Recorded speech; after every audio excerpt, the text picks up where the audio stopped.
Welcome to Keep the Hotel Empty. Today we've kept the hotel empty to welcome back Adriana and Abel from Shy Blossom. But we're not doing a normal thing tonight. We're going to do the album deep dive, our most favorite of things to do around here, for their new EP called Stardust. But I want to, of course, go through each song like we do in the deep dive. But I want to kind of start at where this album starts to come together for you guys. When was it when you were like, okay, we're going to put out an EP and this is going to be it? Probably right after we finished the first album, right? Yeah. Actually, maybe not right after, but like... It was like a couple months right when we after. Started playing out, because by then you'd written Stardust and Commandeer. And so we were like, okay, we've got like songs coming up. I had an instrumental thing that I'd been working on, and it sort of came together right around then as well. And then that's kind of when we started talking about doing an EP. I would say probably like January of 24. And you set out doing it just the two of you at that point? Well, she had two songs fully written, like no arrangement or anything, but at least like the song itself. Yeah. And yeah, pretty much. At that time we had Chris Rousseau on bass.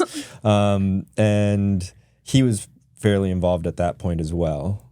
So, but yeah, I think mostly I took her songs and like turned them into demos at my place, just kind of adding electrics and fiddling with the structure. And then I also demoed the instrumental, and then sent it to everyone and see if they liked it or not, pretty much. That old chestnut. Yes. All right, well then let's just jump right into it, because that's a good segue into this, because some of the compositional questions that I have were most centered around the first song called Brighter. I'm really curious of a 4-song EP. The very first thing I want to ask, of a 4-song EP, what made you feel the importance to add an instrumental piece or make sure there was an instrumental piece included in it? Well, I think instrumentals, there's not really many bands and like musicians, they don't care about the instruments behind, like just like without the vocals. And I think it's really cool to just have a recording with a whole bunch of instruments on it. I really like stuff. Yeah, well, I'd been working on that for a little bit, and first I was like, maybe we should turn this into a song. And then I think at the time my idea was we would use that as our intro, like at shows, to like either have it playing before or play that at first.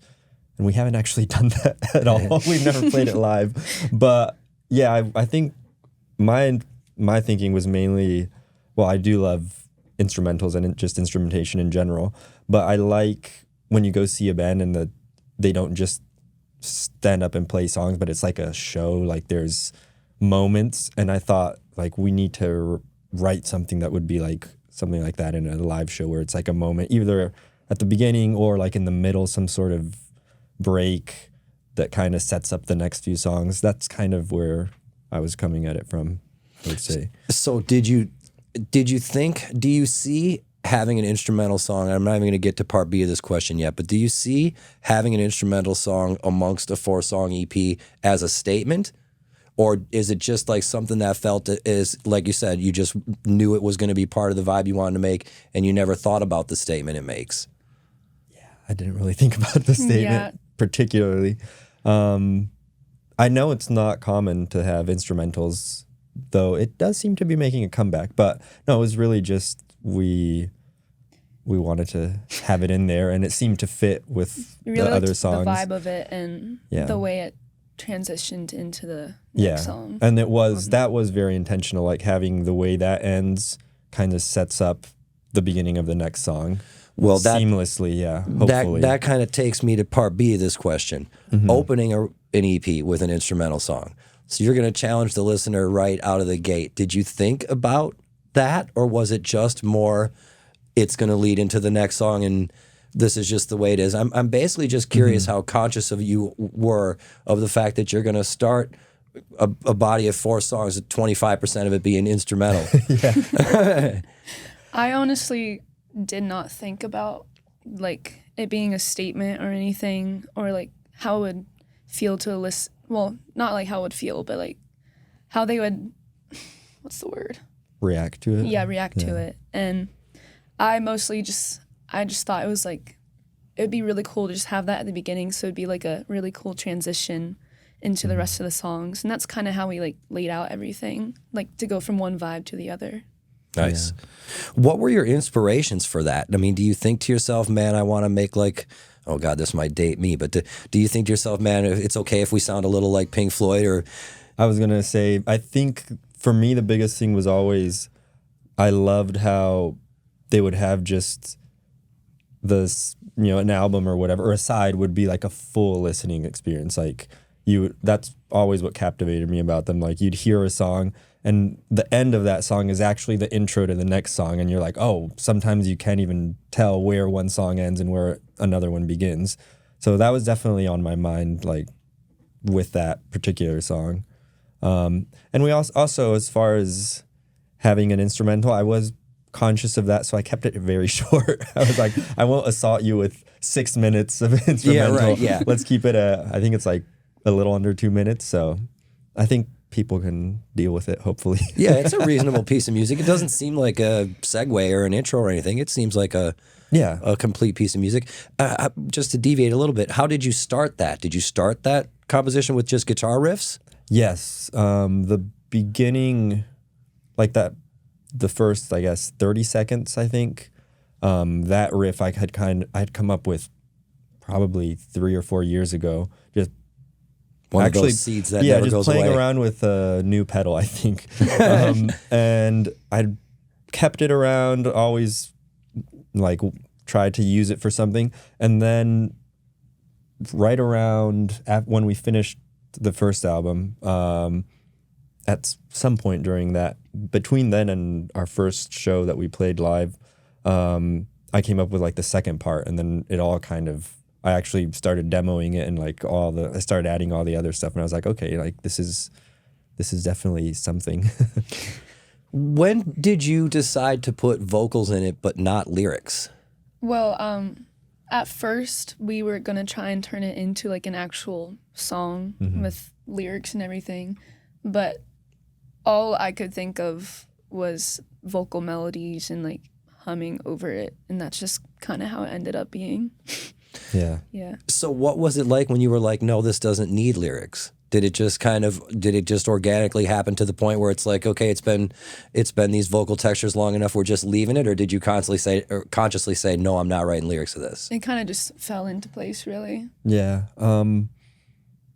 Yeah, because we'd worked on it a little bit, and then at some point, I think I also just kept adding stuff to it, and then I was like, this is getting to be too much. Like if we add lyrics and a vocal on top of it, it's just going to be too much. And that little space in the middle where the vocals come in just felt like the perfect place to, have a human voice, but treat it more as an instrument than like a normal song where you just have singing. Yeah, So it's cool because it adds in. Yeah, it becomes breaks one of the up the instruments. texture quite a bit. And it almost seems like it's going to then be a song with lyrics, but then when it isn't, it's almost a cool surprise. Oh, that's nice. So the last thing I wanted to ask you about this song was, in the end, or towards the end, when it starts to build up a little bit, and there is, I guess, remnants of when you did have a lot of layers, there is still a busy bit.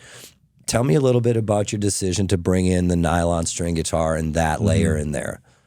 That was, I always gravitate towards nylon strings because that's what I learned on. So I always have a little classical guitar just hanging out in the studio. So if I can add it to something, I probably will.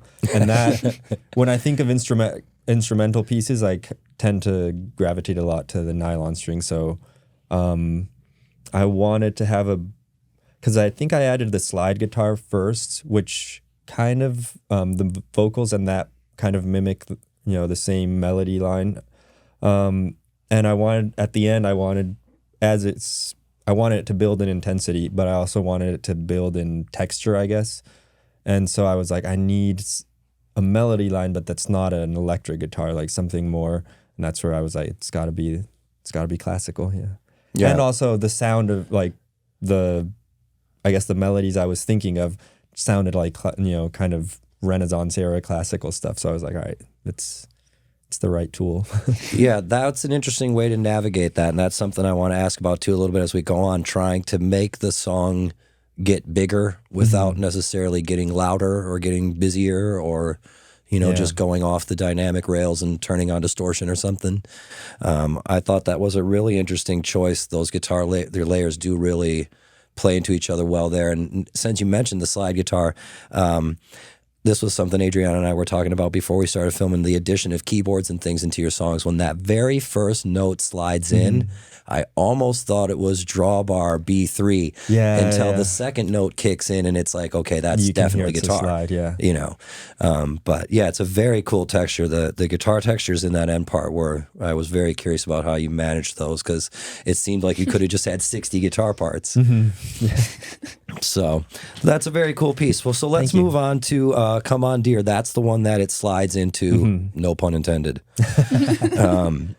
Is that the way you were doing it when you were writing, or once you had the two pieces, you realized they fit together like that?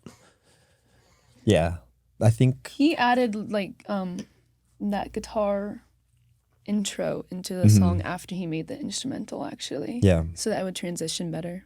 Okay, that was an add-on. Yes, I was trying to, because the instrumental's in G minor, I think, and Come On Dear's in A minor, and so I was like, how do we go from this to that without it being like a harsh, just like this song ended and the next one starts? Right. So I came up with that little like swell of like delay, whatever, not quite an arpeggio, but in going to like an E minor and then it starts in A minor. So that was kind of the idea there.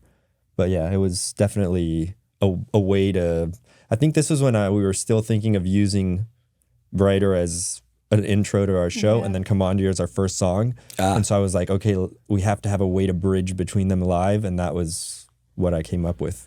That's so funny because, not funny, haha. Don't take it that way. Because when I was listening to this song, this is the first question I had to ask you about this. I was almost certain that this song must have started as a solo acoustic piece because of that intro.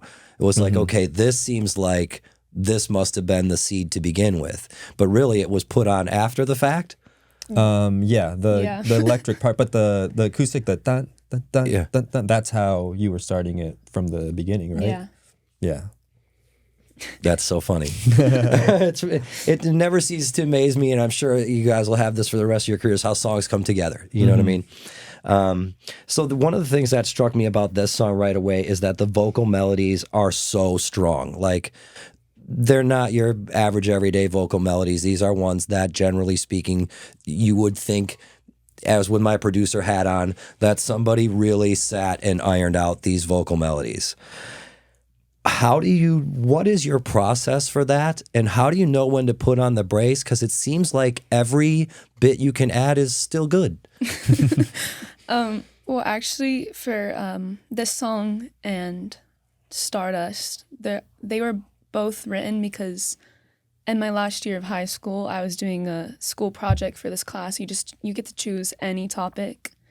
And I based it off of, to Come On Dear specifically, I based it off of a Picasso painting. Nice. It's called Les Demoiselles d'Avion. Basically, like ladies of the night is what it means, I'm pretty sure. And I had to research a lot, and I used my interpretation of the painting to write the song. And I wanted to like put a lot of like power uses into it. And I thought, I have to use my vocals and I have to widen my range and I have to put a lot more power into my vocals for this song because that's the message I was trying to convey, kind of. So that one, you set out to challenge yourself? Yeah. That one's a hard one vocally. Yeah. Well, it shines through. Was the melody, when you're coming up with your vocal melodies, do you hear them in completion in large part in your head and then work them out? Yeah, I usually start with the guitar and then I just come up with melodies without the lyrics and eventually they come to me. But for this one, I had to research a lot, and to help me come up with lyrics, it took like 2 weeks to a month to finally get the lyrics. Some people would say that's quick, though. I was gonna say, Yeah. I like how you think that's a long time. Usually I can just make it in a day. Yeah. The shortest one was like 15 minutes. See, and that's really kind of the root of this question for me, because I've worked with a lot of vocalists, and they kind of generally fall into one of two camps. One where they'll write, more atonal melodies and be able to do their thing, and all is well. They just need some help with the melody. And then the other end is this vocalist that just have melody on tap at all times. They can hum out a melody, and then we just put lyrics to it. And I'm guessing it seems like you fall more into that camp, Yeah. the latter camp. Yeah.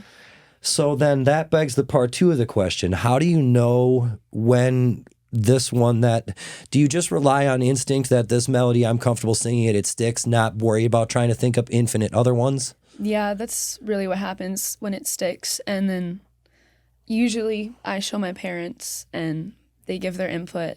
Sometimes I change it, but but if I'm really like keen to it, I usually just keep it as it is. But yeah, it's just, that was one of the things that really stuck out with me in this song. It's like, that is such a strong vocal melody. Thank you. I'm going to shift guitar gears a little bit. There's a bunch of dotted eighth note delay in there. Yes. Being the guitar nerd that I am, a dotted eighth note's just like, whoop. Yeah. When you're playing dotted eighth note delays, what do you hear? I mean, we all kind of hear the edge, I would think, when you're Okay. doing dotted eighth. Okay. Like, it's impossible not to. Yeah. But this was, I was trying out this new tape delay that I had, and just playing around with it. And then I was like, okay, I have to use this on something. And it's actually, I think that's, other than the solo, that's the only, like, it's that tape delays on everything. I just don't emphasize the dotted eighth except on That one part towards certain parts. Yeah. Yeah, it's a beautiful transition out of that second verse with that, where it changes vibe like that. And it's almost got like a little David Gilmour-y Benson bounce to it. Yeah, with that. that's probably more what I was hearing, even though dotted eighth is so the edge. But Yeah. I'd probably draw a little more from that, I would think. But yeah, mainly with that one, well, most of the songs on the EP, we were kind of going a little away from as much like distortion, I guess, or on the guitars. Yes, and we're definitely going to get there. Finding ways to be a little, like you were saying, intense without necessarily being distorted or whatever. Partly because I tend to play with less distortion in general, but also I don't know, it just felt like the songs needed a little more texture, and then like, I don't know, there's different ways to get to power, I think. So that was definitely the idea. Well, especially, I think also because I'd been working on Brighter, where I couldn't use distortion because it would have turned to mush. I tried different stuff, and I ended up going with like some of the cleaner, I mean, that's almost all just cleans. Right. Or very like edge of breakup stuff for a few of like the single note stuff, but you can't, all the chords are like, they've got a little bit going on.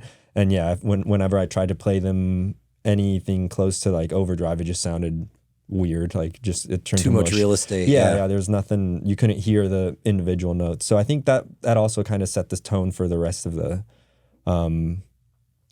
like the tones I was going for on the other songs. Yeah, there's definitely some really cool guitar texture, and it's cool that you're conscious of where you sit sonically. That's not always the case. And I guess that kind of dovetails into my next question really nicely. There's so many good background vocals in this song where they kind of take the place of where a pad or strings or something like that would be. And of course, as a guitar player, you have to leave real estate for that, because those textures are really bringing a lot to the party.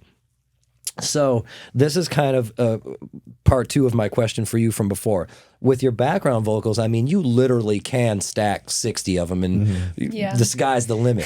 How do you keep yourself from putting that everywhere? I mean, I think that if I was producing your record, I would be so tempted to be like, okay, can we just put a whole bunch back here and a whole bunch back here and a whole bunch back here? Because your background vocals bring so much to the party. So how do you kind of approach when you're going to layer those in and how you're going to be judicious with it?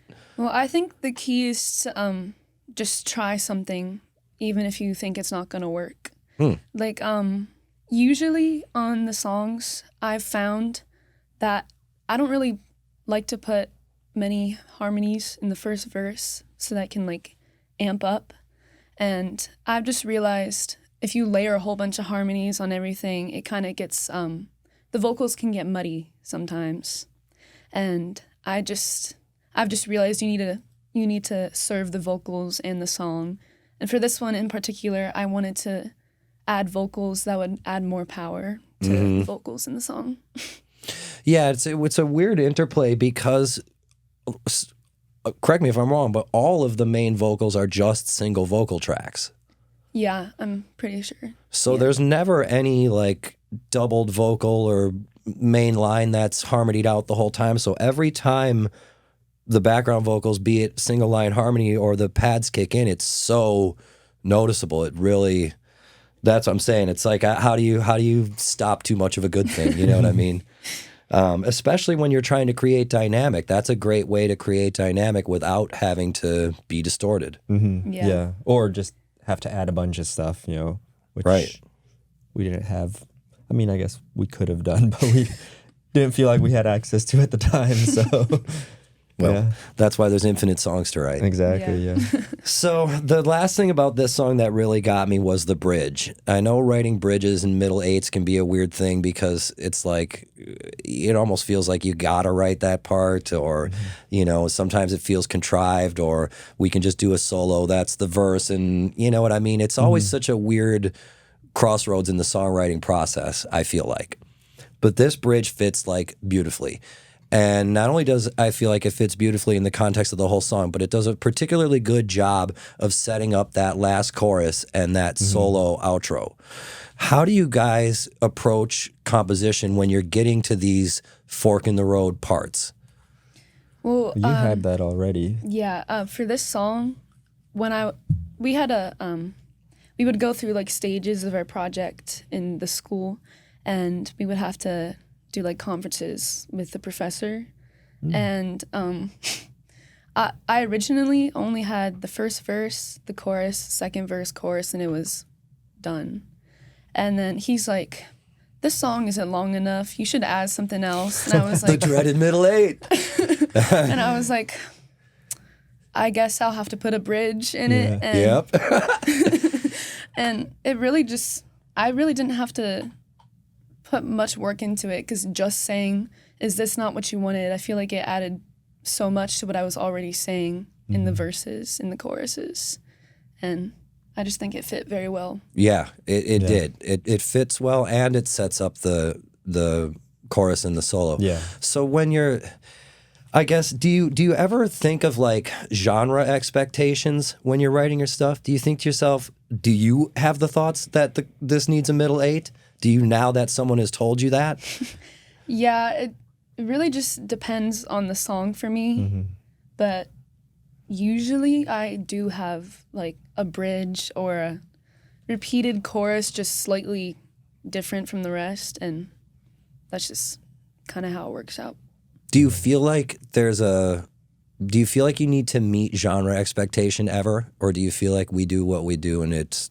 I think you got to meet the song's expectations. Like, Yeah. I feel like the song will tell, like, if you work on it, it'll eventually tell you what it needs, which, I mean, I don't know. That's kind of how I approach it. Especially with that song, It was so, like you said, that bridge sets up the end so well. And obviously it didn't have an outro or a solo or anything, but listening to it when we were working on it, I was like, this, like, it wants to build, like, this needs to just get huge at the end. So that's how all that came to mind, like all the stuff at the end. And then we actually changed the ending right at the end of recording. Yeah, we did. Because we had it end on just like a fade out of that little arpeggio at the end with the delay, and all the instruments just kind of faded out. And we were practicing for we were just practicing for an acoustic set.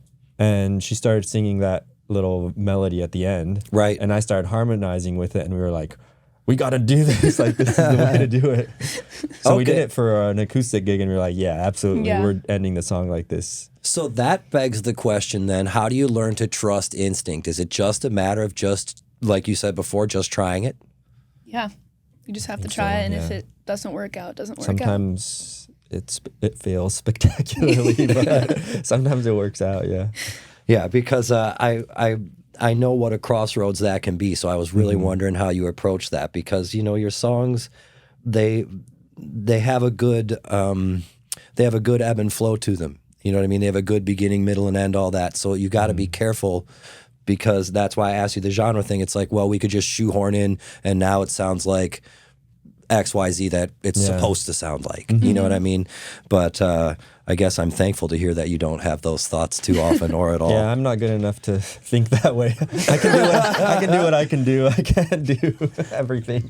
Yeah, well, I mean, that's I guess that's kind of the fork in the road that every artist hits, where you try to write something that someone might like, or you never ever think of that, and you just write what you like, and hopefully someone else likes it. Yeah. That's you do want to be considerate of your audience, but yeah, like that's why we laid off the distortion part, I guess. Yeah, that's why we kept the instrumental to 1 minute and 50 seconds. All right, let's move on to Like You Used To. This one was, I had to listen to this song like 4 or 5 times before I made any notes of it. And usually when I listen to things, it's like, because this one, and the reason why is what eventually leads me to my first question here. The lyrics are really dense. They feel really dense right away. The subject matter feels more direct than some of the songs leading up to it. What does it mean to you to write songs like that? Or did this song just hit me in the feels and it's not a song like that? This is actually one of those songs where I wrote it in my room in like 30 minutes. And I originally had this other song that had a strumming similar to that one, but I wasn't really feeling the way I had written the lyrics in that one and just the way I played it out. So I took inspiration from that song and I used it for Like You Used To. And it's like what I said earlier, the melody and the lyrics just came to me on the spot. But I do keep in mind when I'm writing, I do like to write out of my own perspectives and try to tell stories, and not exactly from my own point of view, but sometimes talking about other people, or like 2 people, like I did in this one about a person wanting their partner to just treat them how they used to and love them how they used to, instead of being out all the time and just never coming home and hanging out with other people. Yeah. So what does it mean to you to be able to write songs like that about characters, as it were, for people to relate to in ways that maybe you aren't trying to directly, but you're trying to paint the picture for them to? Can you say the question again? Yeah, I'm really kind of curious, like, what does it mean to you to be able to write songs like that instead of the antithesis, like you were saying, just writing things only about your perspective, about things you've experienced firsthand? What does it mean to you to be able to write songs where you can kind of tell the story of something that's relatable beyond your experiences? Well, I feel like you can't always be telling your own stories to people. Not everyone's always going to be connecting to them. And sometimes you do have to serve your audience and tell stories that you may not have even experienced yourself. And that's what I try to do when I'm writing music. I want to somewhat put my input in it, kind of from my over dramatized experiences put into it. But I want to write stories that I haven't experienced but other people probably have, and for them to connect to it. And if they do, and it makes me feel good that people can connect to it and share it with other people. Yeah, it's a unique skill to have. Most people will, I think, by default, only be able to tell their story. That's an interesting point you make, that not everybody will want to hear your story all the time. I know a lot of artists that would have never thought that. That's a very interesting point. So, Abel, this one might be more in your court. How do you approach the dynamic? I know we've talked about this a little bit, but how do you approach managing the dynamic in a softer song like this? This song just kind of goes from quiet to just moderately less quiet. Yeah. That one took a while, actually. I think it's the one that, no, I think Stardust took me longer. But I think I was trying to because it's a pretty straightforward chord progression. And like you said, it's pretty even throughout the song. But it still moves. It still moves, yes. But it's definitely not like not like Come On You, where it was like clearly like a big, expansion. So I think at first I was trying to do let's try to make these chords interesting. So I was trying all this stuff and it just didn't work. Like I kept trying to add stuff to it. And finally I was like, maybe I just need to like pare it down to just like the minimal.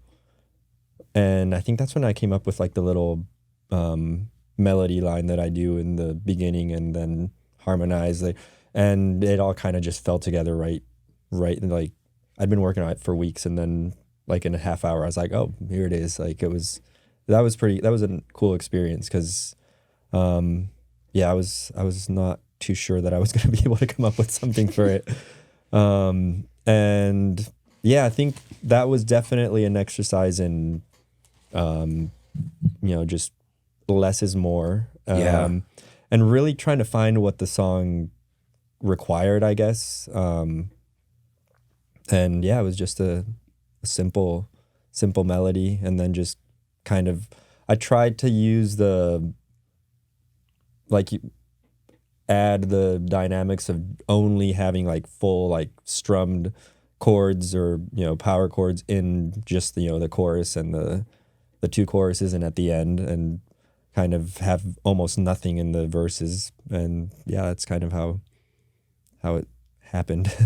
Yeah, because the dynamic, I mean, so much of the dynamic of your songs can be controlled by how much vocals are there or not. Mm-hmm. Yeah. Do you guys always make sure that the music has the dynamic you want in it before you start adding the vocals, or does sometimes that happen in lockstep?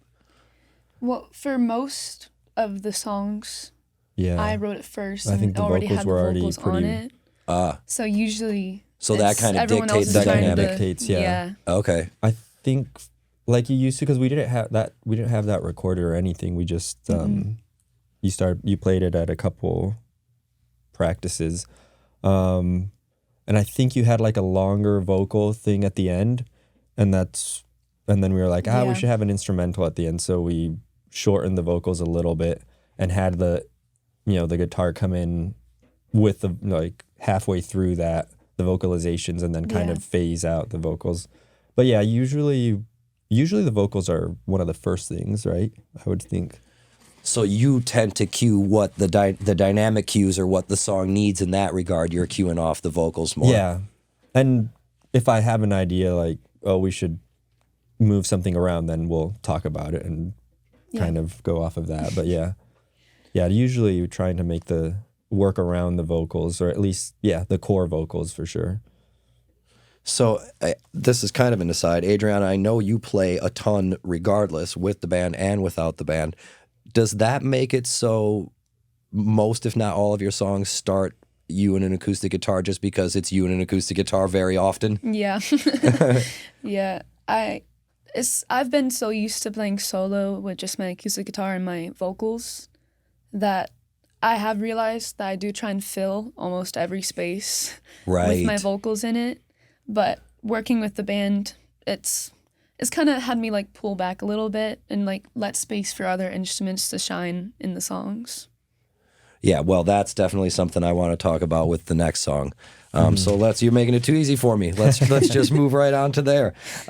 Let's see. I had a question. You know, and the funny thing is, I don't write any questions unless we're doing the deep dives, because this is where my nerd side comes out.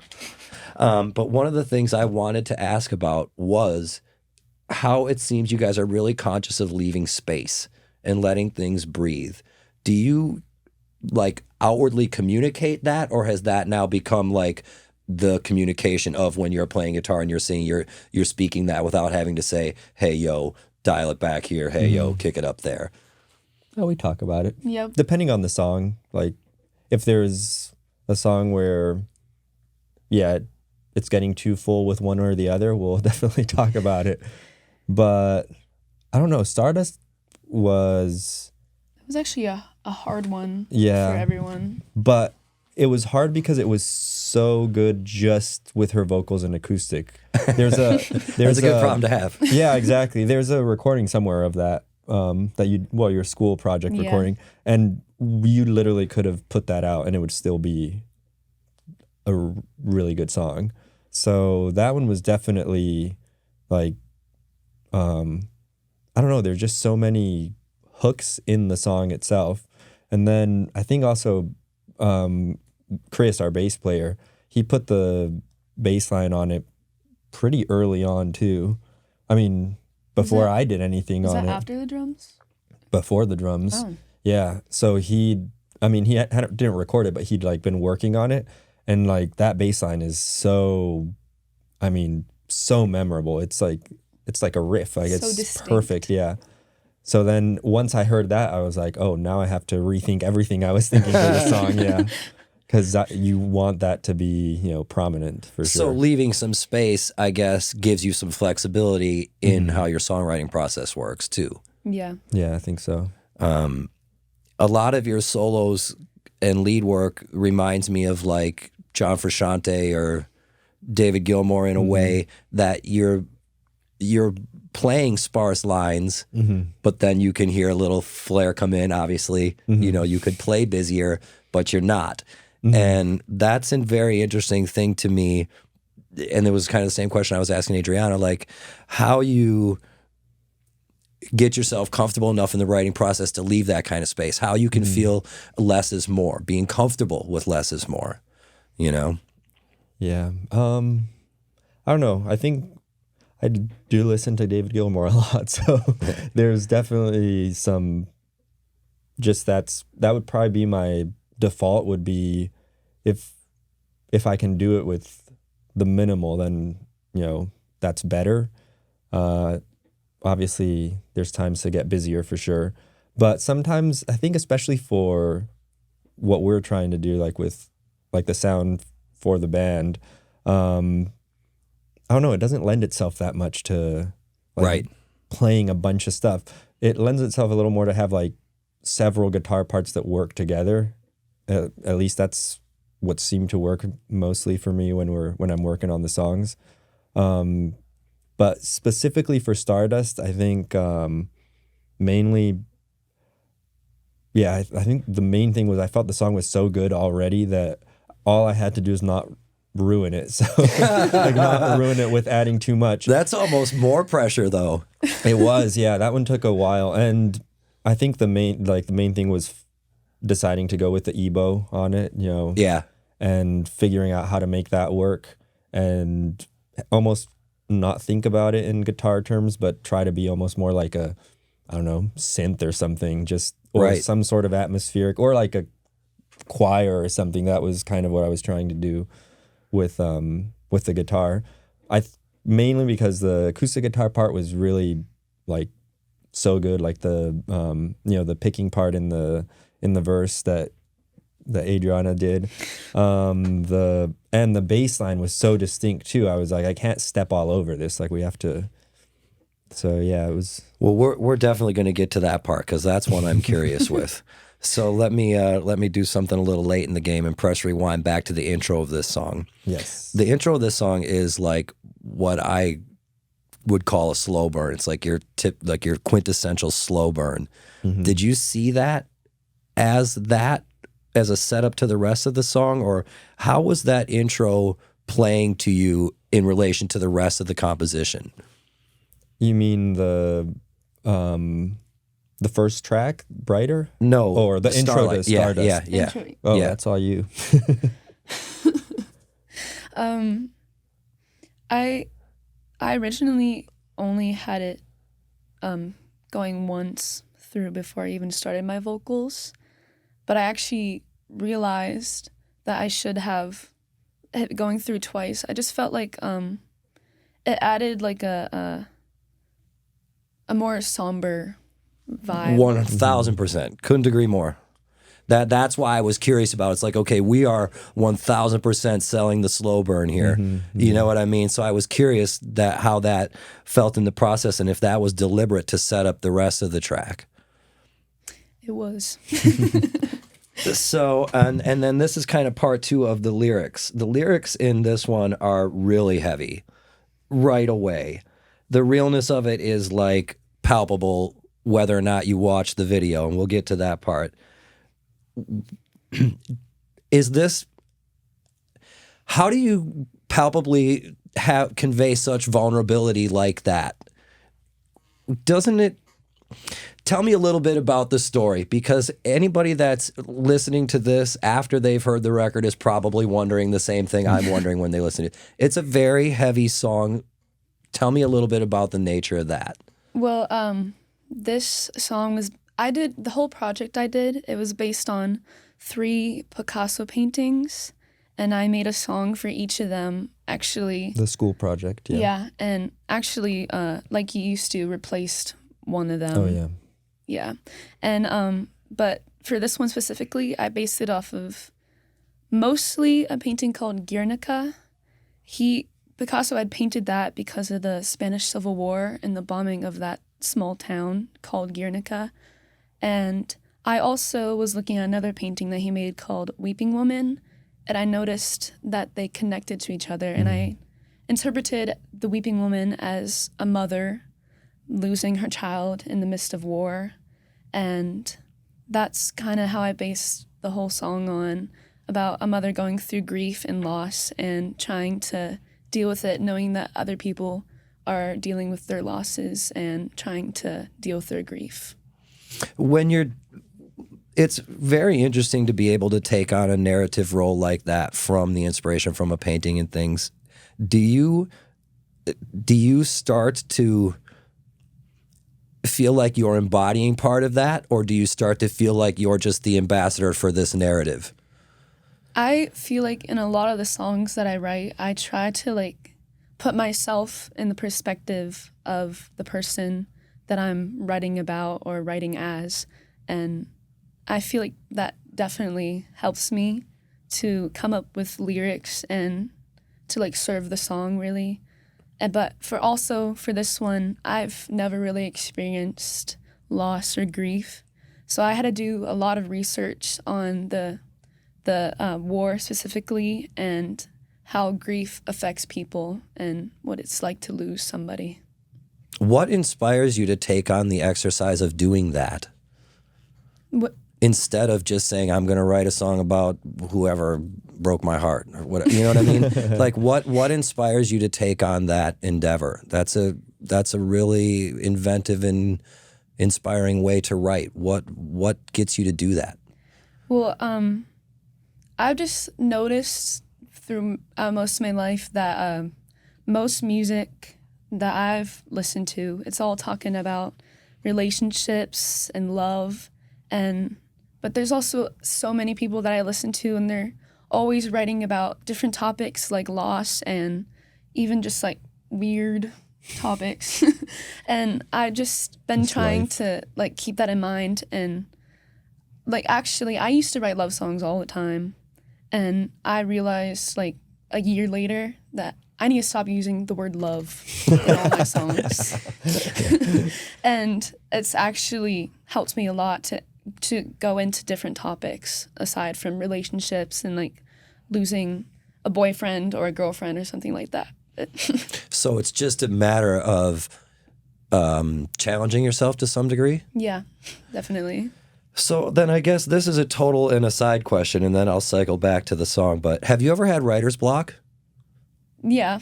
Yeah? I definitely have. But I just When? I'm always curious about that when it comes up. So we were Like- too close to the edge there, so I had to ask. sometimes when I'm just playing the guitar and trying to write a song, nothing comes to my head. But I've realized that I just have to think of a topic first, if that ever happens, or I just watch movies or like read books or just research stuff and like how people go through different emotions. And all Well, that. it's a powerful thing to be able to be a conduit like that. So that's very cool. Okay, now we can cycle back to the song and back to the bass guitar. Yes. As a bass player myself, one thing I couldn't help but notice, is the bass is distorted like 100% of the time on this whole It's EP. so good. Was it deliberate to let the bass be like the angriest element in all of the music? Yes. Yeah. We just were like, Definitely. Chris, do your thing. It's a very strange thing to hear these sweeter, somber, sincere songs, Yeah. and then this grimy ass bass in it. Yeah. I think it helped that the guitar was staying away from that lane a little bit. Oh, for sure. Yeah. Because then Chris was able to just dial it up. And I don't know, I really like how aggressive it sounds, even though it's not particularly. And even, It's a strange juxtaposition. yeah, Yeah. it is. Yeah. That was definitely very intentional. Yeah, And that's my question. it's also very, very much our now ex-bass player, because he moved to Virginia. That's so his sound, and also the way he writes parts. It just like that. It's on full display on the EP, because that was all him. I mean, I gave him 0 notes other than, dude, that's crazy. Yeah, That's awesome. really. Yeah. Yeah, and there's way over half the record where Yeah. the most distorted thing is the bass. Absolutely, yeah. Yeah, it's I think the only song where it's still distorted, but he just dialed like his playing way back would be the instrumental, because he was like, dude, there's so much going on. Right. I can't play anything other than just very, simple, but Whole notes laid back. yeah, but it works, for the song. Yeah, But- for sure. Oh yeah, that was definitely like part of the goal with the EP was have that kind of sound. Let the bass be the Oh dirtiest yeah, thing. let him cook. Let him cook. Yeah. That was it. I thought it was very cool. I've Yeah. honestly, He's a metal bass player, so that's also where that comes from. okay. Yeah. That explains some of it. Yeah. I mean, of course, there's some lighter songs out there where they've got a little bit of a heavier bass, but it seemed to be pretty ubiquitous. So I was Yeah. wondering how intentional that was. So I guess this is we got 2 more, and then we'll get you out of here on some fun ones, easy ones. Why make the title track be the last track? I feel like that's just the way we wanted the vibe to flow Yeah. in the whole EP. Because made it goes sense. from very powerful in the beginning to like like he used to, which is A more kind low of key. slowing it down low key, and then it goes to the somber vibe at the very end. Mm-hmm. And we just thought that would be the perfect song to end on Yeah. and get people thinking about. Did you know The it was songs. going to be the title track, or did that happen after the fact? No, I think always. I think we knew the whole time. Yeah. So we're going to start off with an instrumental piece, and we're saving the title track for the end. Pretty much, yeah. I like it that your instinct is what you're following. Yeah, well, it made sense because the instrumental made sense as an intro. Commandeer had to be attached to it because they were the only songs that we could sort of pair in that way. Mm-hmm. And then it made sense to have Stardust at the end just because end on a low note. Yeah. Well, it's a big piece, and the hooks are great. The chorus is great. I mean, the song is composed really well. And then that leads me to my last question. And I think you kind of touched on this with the inspiration of the song, though obviously I didn't know that when I was listening to it. But is there some significance to the sonic ending of the song with the imagery that's in the video? Yeah, well, that I wanted the drums to end like on a kind of a march type of sound because of the topic. I was like, we have to have Yeah. that somehow. They used to have like marching bands and stuff, didn't they? Who? Oh, yeah, for Yeah, sure. yeah. Yeah, especially because it's talking about like the, fascists in Spain. So it was like, it seemed like it was very appropriate. And I'd actually, for a while, I don't know if I ever sent that to you, but I had toyed with, I'd come up with a sound on the guitar that would sound like a air raid siren. And I tried it, but then it just seemed a little too on the nose. So then I was like, all right, I feel like let's not go your there. guitar throughout the entire song kind of has that vibe. It though. does have a little bit of that wail Like to a it. siren. Yeah. So was that outro part something that you always had, or once you kind of knew it was like, okay, we got to tag this on to tie it together? It always ended, because we'd played it a fair amount acoustically, just me and her. It always ended with just that, the end of that acoustic guitar. With the little, that arpeggio. But when we had Pearson Wicker, our tracking original the drums drummer. on this. We had him track drums for the whole EP. I think we actually told him Yeah. before he even started tracking on this song, we want Like ended on a drum roll. Yeah, we want like a drum roll, or like to like mimic like a marching band, really. Yeah, it really sets the vibe for sure. Yeah. And I guess that'll take me to now that we've made it through the songs. I want to know about this video, because this video that you did for Stardust, really reminiscent of some like late 90s stuff. I'd hate to say it, but it's very like, it's very DIY, but seems very professional at the same time, and I think that's kind of the fine line between being overdone and having some authenticity. The video definitely smacks of the authenticity of the song and your intentions. So you talk to me a little bit about what you wanted to convey with the video and some of the images that you guys used, because it's very powerful. It ties the song together really well. I knew from the beginning that I wanted someone to be dancing in the video to like, I feel like dancing adds like a whole nother emotion to like songs. I used to be a dancer, so I just feel like it just made a lot of sense to me to be in that video. And we had always wanted the war footage to be in the video. And that star that I wear on my face, it's actually, I was inspired by the way Picasso portrayed the bombs in his painting. It just looks, it's just a light at the top of the painting. It looks like a star kind of, and that's what that's where I got it from. And I was like, I'm gonna wear this on my face the entire video. And I knew I wanted to wear like a really, like, I guess, extravagant dress with it. And I wanted to make use of a lot of lights in the video. And my dad actually helped me make a lot of that come alive, because he's the one that recorded everything for the video. And Good job, Dad. he also brought in lighting too. Oh yeah. Borrowed some stage lights. So did you do like the full thing? Like, did this work kind of for you like your songs do, where you had a lot of this image in your head already and it was just a matter of how are we going to make this happen? Yeah, for a lot of my songs, I always have like something going on in my head. I always see a picture with the songs, or like a color with them. And this one, it just all came into my head as soon as I was done with the song.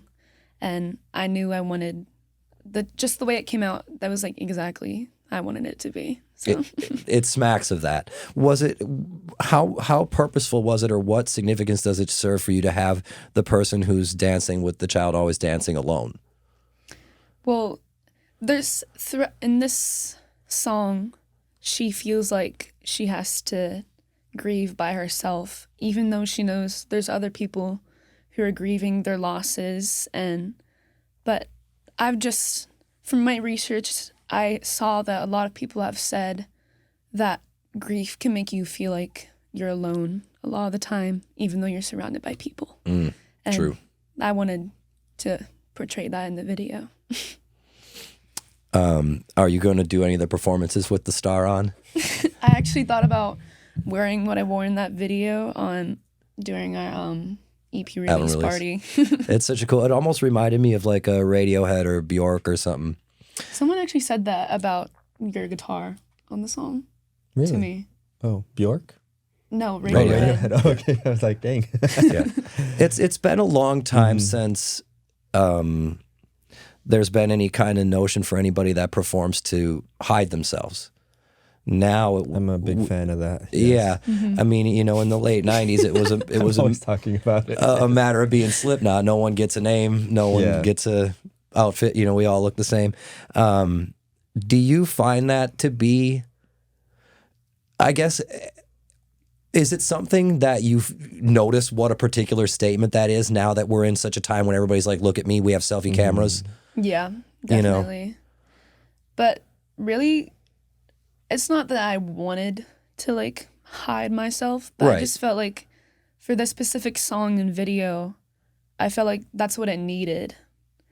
And like the star that I wear, in the video I meant to portray really the Event. event and the bombing really, and like just I don't know.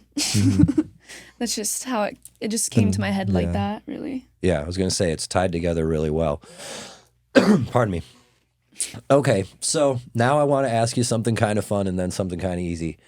Kind of fun is what was the thing in this recording process of these 4 tracks that you were the most surprised by? What caught you off guard when it was like, oh man, that worked, or oh man, I'm never doing that again? Well, Oh, it's a good question.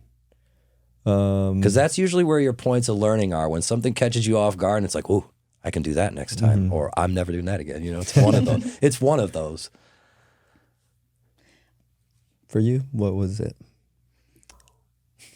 I mean, that was for me because I had to Yeah. learn to use like I've never owned an Ebo before, and I bought it specifically for Stardust because I could not come up with anything. Not because you wanted a little blue flashlight. Also that, yeah. It is that probably for me that was the biggest thing. Because the whole process was fun. But yeah, I just could not think of what to do on a guitar that would work with the song. So now do you see guitar as more of like a Yeah, no, I'm you could use trying a to use it on screwdriver if you everything. needed to. I don't know if you For want to have sure. some real fun, get a remote control like a TV remote and aim it at your pickups and push the buttons. And the Ooh. infrared interacts with it, and when you move it towards it Okay, makes weird I'm chirpy gonna- sounds. It's real fun. Next recording. I think just the whole process that we went through to record these songs, it made me realize what I do and do not want to experience or do with my songs again. Like, I'm just, because we had to re-record the vocals and a couple of the instruments on these songs. And it didn't really like surprise me really, but it just made me realize that I need to take more control, and we need to take more control of our recordings. Yeah, and that's a bridge treacherous to walk sometimes to realize. So, Yeah. well, Easier than ever now, though, for sure. well, when you can get a little wind at your backs and you can hear what your efforts have made, it's easier to. I mean, that's how anybody builds confidence doing anything. It doesn't matter if we're making records or making eggs, I guess. That's true. Yeah. So now that you've got this EP, you're about to have a release party. I think by the time this comes out, you will be well, let's see, when are you releasing the record? We're releasing it May 9th. And then when is the album release party? May 9th. May 9th. Oh, Yeah. We're releasing a single as well. so April it's all going to 25. happen the same day. This Yeah. will come out May 9th. The show, okay. Yep. Wow. So May 9th will be a big day in Shy Blossom land. So now that you've got this and you're going to present it to people, and May 9th is going to be the day, what are you hoping people walk away with after listening to this music? I have to think about that one. I mean, for me, hopefully it'll be like they'll keep listening to the songs, like rather than just be like something they listen to once and like, oh, okay, that was cool. I would hope that it would be something that becomes, I don't know, regular listening for them. So you're hoping Yeah. that someone can walk away with something relatable enough that they can attach to. Yes, I yeah. actually agree with that. I would Yeah. hope, because all the like music that matters to me was something like that, where I heard it and then I was like, whoa, and then you just hear it again and then you're like, keep going back. And I still listen to that stuff, you know. There's albums that I still go back to. Hopefully that happens to someone.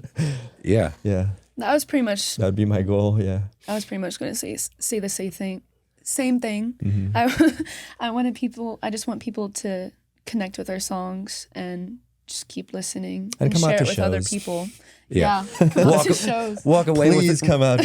walk away with a sense of we want to see this live. Yes, yeah. Awesome. Well, I'm super duper stoked for you guys. I've been listening to this a bunch, and I can't wait for everybody else to get their ears on it. Adriana, Abel, thank you so much for coming down. I can't wait to see you guys May 9th. Thank you so much Eric. for having us. you so Always. Always. Always nice to be here. Yeah. Even when I don't get guitars, I still like coming here. Hell yeah.